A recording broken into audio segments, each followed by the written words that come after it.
I feel like it's only makes sense for me to start off my last speech by singing. Do, re, mi, fa, sol, la, ti. Our ears naturally anticipate the finality of the phrase. They are begging me to sing that final note. But if I am to sing it, it's over. All this build-up, all this suspense, all the anticipation, just to come to an end once I sing, do.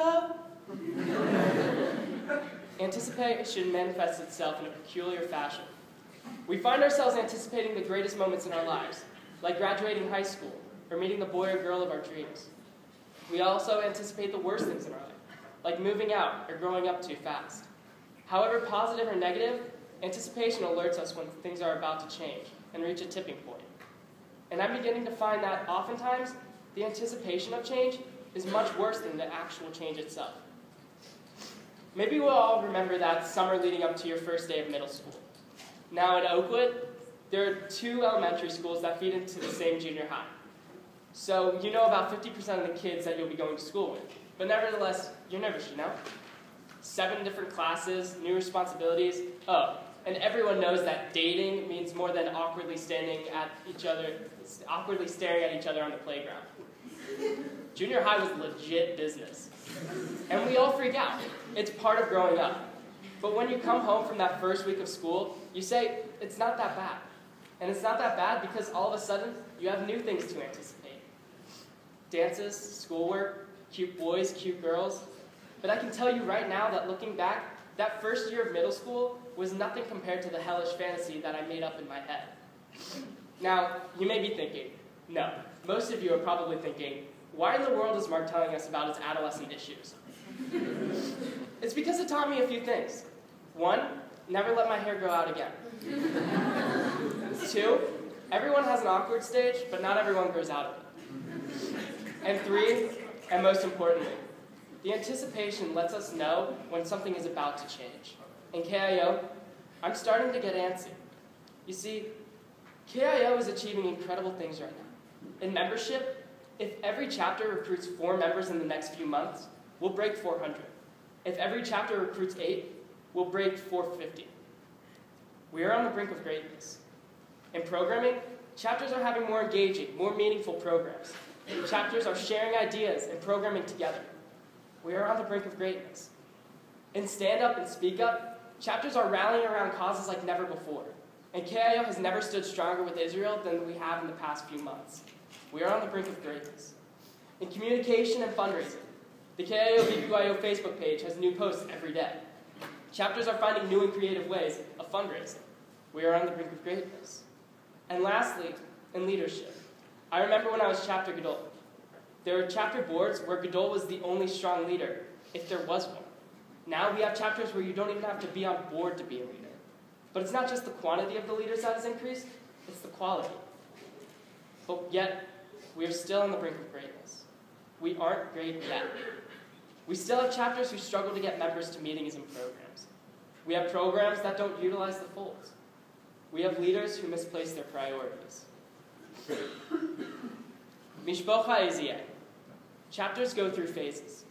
Hopefully, this year wasn't a phase. You guys have really taken it to the next level. Occupy the JCC was the best possible way to start off a term and should be an example to all chapters. You followed that up by recruiting a strong freshman class. But like I said, chapters go through phases, and as quickly as you all have risen, you could quickly fall. Be mindful of the slope and push forward. Drew course in AZA. You guys are still recovering from 2 major losses. The first being the title of KIO AZA basketball champions. The second being Justin. I realize it has been a year, but this transition could have been smoother. David and Mike have stepped in and done a marvelous job, but you guys aren't where you used to be. And I'm not comparing you to Jay Levine, but look at them as an example of what you could be. I fully believe you have the leaders to lead a chapter upwards of 50 members and compete with Jay Levine. But it's all about promoting yourselves. That being said, you guys just aren't brothers. You're a family. You believe in one another. You trust one another. And if one of you falls, you all fall with him. You are a family, and I look forward to your growth next year. Indy Brayshid, you guys take one giant step forward and 2 steps back. Last fall, you held a fun run for your stand-up cause. Where was that this year? Earlier this term, you all dyed your hair blue and got everyone's attention. And then you guys hit. You guys have proven that you are capable of incredible things, but you can't rely on one big event to carry your terms. You have the members with potential, but they aren't shining. You can't rely on another Sammy Katz coming up and rebuilding Indy. Take what you have and keep climbing. Pops. Quote, let's build a chapter with only guys you want to hang out with. End quote. At first, I thought this meant you would not recruit somebody who wasn't Pops material. But that's not it at all. Because when somebody becomes a member of Pops, Pops becomes a part of them. You guys are a brotherhood, plain and simple. You love hanging out together and have developed an identity that chapters should envy at. You have taken great steps this year across the board. But this does not mean stop now. You have a great class of AITs who, if you keep them active, can keep Pops growing to 50, 60 members. That needs to be your goal, and you can do it. Heart of Ohio. How things have changed these past 4 years. The personalities between Pops and Heart used to be very similar, which is why they hate each other so much. And I'm not saying your change is bad, but it seems as though you have yet to adapt to what Heart is today. What you need to do is build your fraternity and your identity, and that will fix all your problems. Communication, programming, recruitment. Once you build your identity to rival Pops, order will be restored in Columbus. Weapon.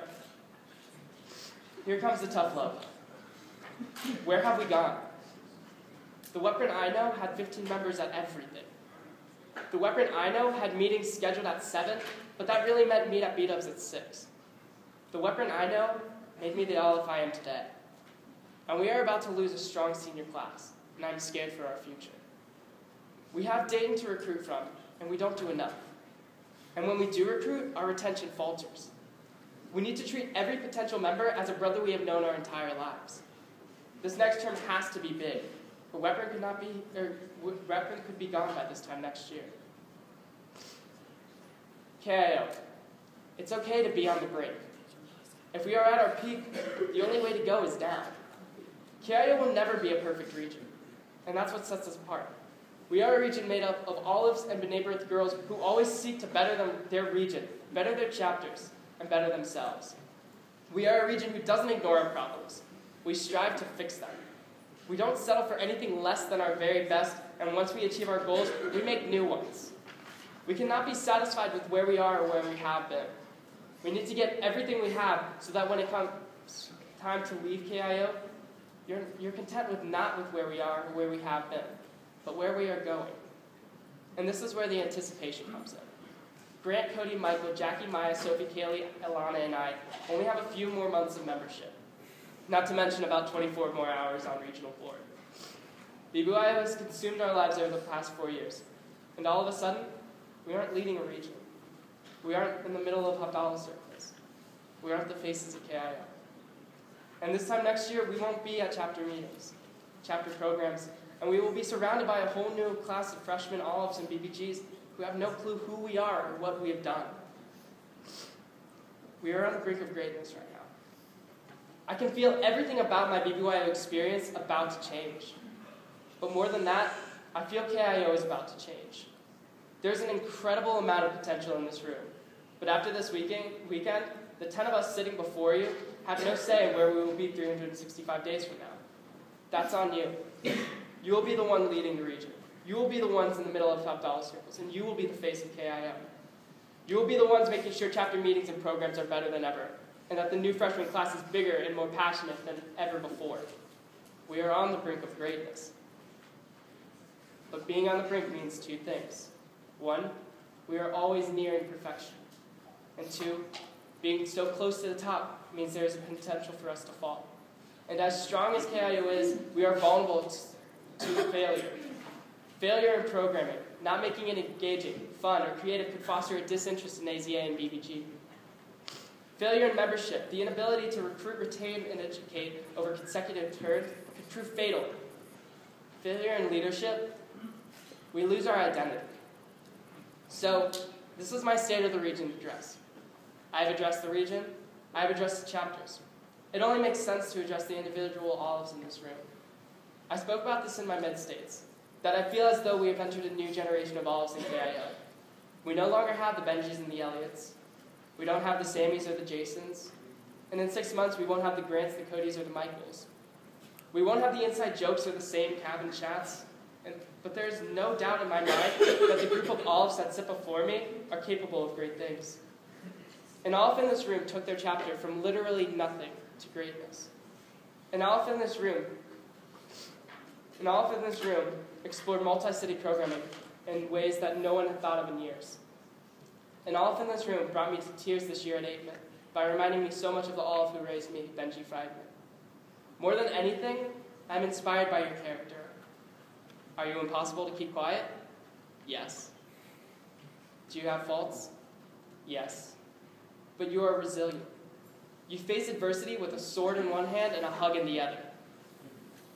You care for causes, your chapters, and your brothers. And I could not be prouder to be Godol of this region. Each one of you has the potential to make a difference.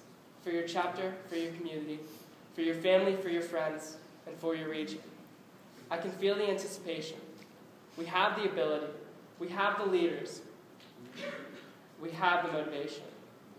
We are on the brink of greatness. I must have said that about 27 times in this speech.